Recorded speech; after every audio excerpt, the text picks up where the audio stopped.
嘉義縣番路鄉的第18線佇昨中晝有一個71歲騎歐多拜的查甫人佇咧超車的時，去弄到對向的轎車，不幸過往。警方調查，這個騎歐多拜的查甫人有食酒。救護人員趕到現場，要將車禍受傷的民眾送到病院。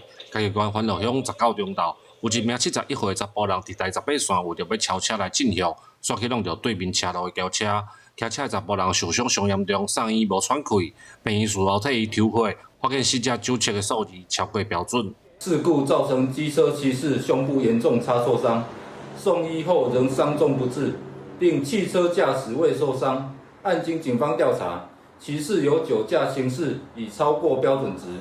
除了阿里山公路第18線進向超車車禍以外，嘉義縣的水上鄉嘛有一名68歲姓沈的查某，騎機車去高速公路，佇內面的車路進向開要7公里外，這危險的畫面嘛，去互看到民眾囥去哩網路。陳女表示，因不熟路況而誤上國道，除依法自擔舉發外，另有涉嫌刑法第184條第1項妨害交通往來安全罪部分，待調查後再移送地檢署偵辦。兩件正向的交通事故，一件因為飲酒正向超車來過身，一件因為路無熟騎去哩高速公路。警方除了呼籲唔通食酒賽車以外，嘛表示愛遵守交通的法令，才袂去影響家己甲其他用路人的安全。